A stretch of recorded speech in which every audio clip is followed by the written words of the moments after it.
Reka mbasuhuze kandi mbifurize ibihe byiza mwe mudukurikiye. Reka mbahe cyangwa mbifuriza amahoro y'Imana aho muri, basabire guhirwa no gutuza. Ariko mbere na mbere reka mbanze mbabwire iki. Wowe urebye iyi video bwa mbere, ndagusaba ikintu kimwe gitoya cyane. Kanda kuri subscribe. Kanda kuri subscribe, urabunshyigikiye. Hanyuma numara gukora subscribe, iki kiganiro gisharinge ku wundi muntu. Mbivuze nta content ndashyiraho, mbivuze nta kintu kirajya kuri iyi chaîne, iracyari blank, iracyari isugi, nta kirayijyaho. Niyo mpamvu rero ngusabye umusanzu wo gukora subscribe. Iyi ni YouTube channel nshyashya isimbura iyo nari nsanganwe yitwa Nonaha Media, itari gukora kuri ubu ngubu, yagize ibibazo bituma iva ku murongo. Nahisemo kuyireka bitewe n'impamvu zitandukanye. Amakuru yari ariho amwe namwe cyangwa se ibiganiro byaje kugira ikibazo. Abazi bya YouTube n'imikorere yayo barabyumva, ntabwo ari byo ndibuze gusubiramo. Iyi rero nahisemo ko iba YouTube channel yitwa amazina yanjye, yitwa Innocent Gasabato Official, ikaba isimbura iyo nari mfite yitwa Nonaha Media. Ibyo mwabonaga kuri Nonaha Media ndabizeza ko muzayibona no kuri iyi channel. Ibiganiro mwabonaga, ubusesenguzi mwabonaga, ibintu twazaga gushyiraho mu buryo buri professional, mu buryo buri buteguye, n'ubundi muzabisanga ahangaha kuri iyi chaîne ya Innocent Gasabato Official. Ibi ni ibintu nkora mu buryo nihebeye kuko mbikunda, nagize n'umugisha wo kubyiga, ariko bitewe n'ibihe aho umuntu ari n'umwanya bituma ntongera kubisubiramo. Ubu rero ndimo ndabisubiramo nyuma y'imyaka 5, kuko ibi by'itangazamakuru nabyize hanyuma ndanabikora. Bibaye ngombwa yuko nimuka sinakomeza kubikora, ariko ubu buryo bw'imbuga nkoranyambaga bw'ama platforms nk'aya ngaya buha amahirwe buri muntu wese gutanga ibitekerezo, waba ubifiteho amakuru mu buryo bw'umwuga cyangwa utabifite. Ubu ngubu buri muntu wese arakora itangazamakuru muri bwa buryo abaryize cyangwa se ababizi babyita citizen journalism. Ubu ngubu amakuru ntabwo akimenyekana bitewe n'uko abayataye babifitemo ubunararibonye cyangwa se umwuga, ahubwo buri muntu wese ku gatelefone ke, kamera ye ntoya, computer ye, ibintu byose waba ufite birashoboka ko wabona uburyo utangaza amakuru ukayahereza abantu kandi bakayakira. Ni nabwo buryo bunateye imbere cyane kuruta buriya buryo bw'amaradiyo, bw'amateleviziyo. Ntabwo mvuga ko bivuyeho, biracyariho, ariko iri koranabuhanga ryaje, izi mbuga zindi zirihutisha amakuru kuruta kiriya gihe abantu bari bategereje kumenya amakuru ari uko bashyize kuri FM cyangwa se kuri short wave, cyangwa ngo barebe kuri televiziyo cyangwa basome ikinyamakuru cyanditse amakuru. Niyo mpamvu ubu byoroshye ko umuntu yamenya ibyabereye muri Qatar, mu mujyi cyangwa se mu cyaro cya Qatar ari Imbojimai muri Congo, undi akamenya ibyabereye mu cyaro cy'i Rwanda i Nyagasambu, cyangwa icyaro runaka muri Mbyo y'i Bugesera akabimenya ari i Washington DC, akabimenya mu buryo bwa live cyangwa se bikiba. Iryo ni iterambere rero turimo, ni ikoranabuhanga ririmo kwihutisha byose. Niyo mpamvu byanabaye na business, abantu bakabijyamo bagamije kubona amafaranga, bagakora, bagahembwa. Izi YouTube channel ku bantu bazitangiye kera cyangwa se babishyizemo imbaraga zikiza barimo barahembwa. Ubwo rwose hari abantu bakoze content bakayishyira kuri YouTube, ubu bakaba bicaye bahembwa batajya kuri shift ya mu gitondo na nimugoroba, bakibera muri vacation kubera video ebyiri cyangwa eshatu bashyizeho zikarebwa na miliyoni 80, miliyoni 200 z'abatuye isi, hanyuma wakaba ari umurimo bagahembwa mu buryo buhoraho, bakajya bongeraho ibindi biganiro ndetse na rimwe bitanafite n'icyo bimaze cyane, ahubwo ari uko by'entertaining abantu. Entertaining abantu nayo ni imwe mu ntego z'itangazamakuru, ryaba irigezweho cyangwa se irya kera. Umuntu akabona amakuru kandi akigishwa, harakorerwa ubuvugizi butandukanye. Itangazamakuru rero ni ibintu byiza, namwe mwese ndahamya ko murikoresha cyangwa se muri aba consumer ba product y'itangazamakuru, mwaba mubizi cyangwa se mutabizi. WhatsApp murazikoresha mugahererekanya ibiganiro, mugahererekanya amakuru. Ubwo bwose ni uburyo isi igezemo bwo guhererekanya amakuru mu buryo bworoshye. Rero iyi ni introduction ku biganiro bindi muzabonera kuri iyi channel.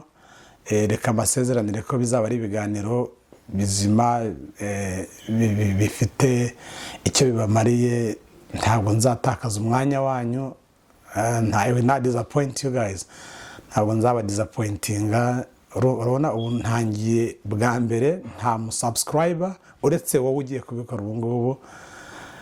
Ntabwo rero binciye intege, kuko n'ubundi mwari mwaramfollowinze kuri iriya chaîne, ntacyo nabahaye uretse kubaha content mwumvaga wenda ko ifite ikibamariye. I will do the same, nzakora nk'ibyo ngibyo. Chaîne yari iriho yari imaze kurebwa n'abantu benshi, ngira ngo mu kwezi gushize konyine twari tumaze kubona abakora subscribe cyangwa se new subscribers barenga 1,500. Ikiganiro nari nashyizeho mu minsi ishize kimwe cyari cyamaze kurebwa n'abantu barenga 40,000. Urumva rero mwari abantu benshi, ntacyo nabahaye uretse gukunda wenda ibiganiro mba nabahaye. Niyo mpamvu I believe n'iki murakireba, n'ibindi ndi bushyireho nabyo murabireba. Ndaza kureba ko ngifite mu bubiko ibiganiro bimwe mwakunze mbishyireho, atari uko mbabwira ngo mwongere mu birebe. Mwabireba cyangwa ntimubirebe, it's okay, ni uburenganzira bwanyu, ariko ndabishyiraho just ku muntu waba yarabikunze cyangwa se umuntu waba utarakirebye, ndabishyiraho hanyuma mu birebe. Numva rero ari uko tugiye gutangira. Ikindi tuzakoresha uburyo bushoboka kugira ngo ibyabaye kuri channel ya mbere bitaba no kuri iyi channel, kuko ibyayibayeho wenda navuga ko byatewe n'uburangare se cyangwa niki, birashoboka. Ariko reka twe kubitindamo kugira ngo bitadutwara umwanya bikatuma dutakaza focus ku cyerekezo gishya n'amakuru. Urabona ko amakuru aboneka buri mwanya, buri munota, buri segonda. Niyo mpamvu rero tutagomba gutinda mu bya kera n'ibyashize, tugomba kwinjira mu murongo mushya w'ibyo tugomba kubagezaho. Ikaze rero, chaîne yitwa Innocent Gasabato Official. Ayo ni amazina yanjye, uretse official ntabwo ari izina ryanjye.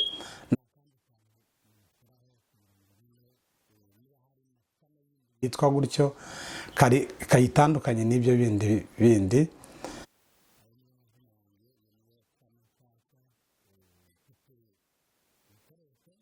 Urabona ko iri shusho ntacyo ribaye, mujye mwemera guys. You need to appreciate. Mujye mubyemera. Nakoze investment ntoya, ndibwira ko mfite ibyari byo byose bikenewe kugira ngo mbagezeho amakuru ari relevant, amakuru y'ingenzi, ibyo mukeneye kumenya mu buryo buri informative, mu busesenguzi na research twayikora aho twibereye, tukamenya icyerekezo cy'isi. Cyane ko ubu ngubu isi iri akoni, umuntu yakwita ikoni ry'urujijo. Abantu baribaza ngo ibi ni ibiki. Nanjye ubu ntangiye kubona ko koko ibyo narwanyaga bishoboka ko byaba bifite, hari umuntu ufite remote y'uko isi irimo kugenda. ubu ntangiye kubibona ushingiye ku ndwara ziri kuboneka, ibibazo biri kuboneka ku isi. Biragaragara ko aho biri guhera bitakabaye bihahera, cyane cyane mu bihugu bya Afurika ibyorezo biri kuza bisimburana.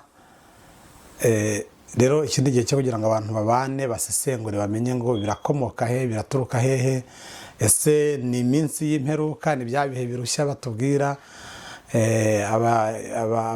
abayobozi bacu mu buryo bw'imyemerere, ese nibyo batubwira, ese iyi si iyobowe nande, ibi turi kubona biri kuza umunsi ku wundi iyobowe nande. Ejo bundi mu cyumweru gishize nabonye Minisitiri w'Intebe wa Israel Benjamin Netanyahu atanga ikiganiro mu nteko nkuru rusange y'umuryango w'abibumbye yaberaga New York. Mbona abantu bose abaperezida b'ibihugu benshi barahagurutse baragiye, abandi bamuvugiriza induru, ariko harabasigaye avuga imigabo n'imigambi, arigamba ku byo agomba gukora bikomeje gushyira ubuzima bwa muntu mu kaga.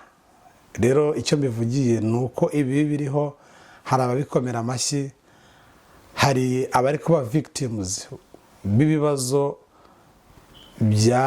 batagizemo uruhare, abanyapolitike, kuko turi mu isi y'inyungu. Hirya no hino buri intambara abantu bumva ziba mu bihugu bitandukanye ziba zateguriwe ku meza nk'aya ari imbere yanjye, hanyuma abaturage bakabigenderamo. Ibyo rero ni ibintu abantu bagomba kwicara bakibaza bakareba, hanyuma bagafata ingamba z'ikigomba gukorwa. Tubane rero mu biganiro, tubane mu makuru, tubane mu busesenguzi. Icyo tubasaba ni ugukora iyo subscribe, ni ugukora iyo share, ariko kandi mwanadusangiza n'ibitekerezo. Mube babiri tuzabategurira ibyo tugomba kubategurira. Mube abantu 10, it's okay. Ntago dufite pressure yo kugira ngo tugire aba subscribers benshi. Nimubikunda muzabisangiza abandi, cyangwa se mukori bakufatiye abonema. Nimutabikunda nabyo it's alright, ni uburenganzira bwanyu. Murakoze cyane rero, reka mbashimire kuri iyi introduction ya mbere nkoze muri iki kiganiro. Hanyuma n'ibindi turabifite kandi bizaza. Reka mabwire ngo Imana ibarinde aho mukurikirira iki kiganiro muri Amerika, muri Afurika, muri Aziya, i Burayi. Amasaha murimo yose nabonye mu bice turimo ho byatangiye no guhinduka. Ndabona winter yaje, imvura iri kugwa. Nabonye ni Kigali naho yaguye. Abiro muri Rwanda shima Imana, mukomeze mushima Imana. Nabonye Imana yabahaye imvura. Nyagatare urubura rwabaye rwinshi. Mwese rero aho muri ibihe byiza, ijoro ryiza, igitondo cyiza, bitewe n'amasaha mukurikirira iki kiganiro. Bye, nitwa Innocent Gasabato. Imana ibarinde.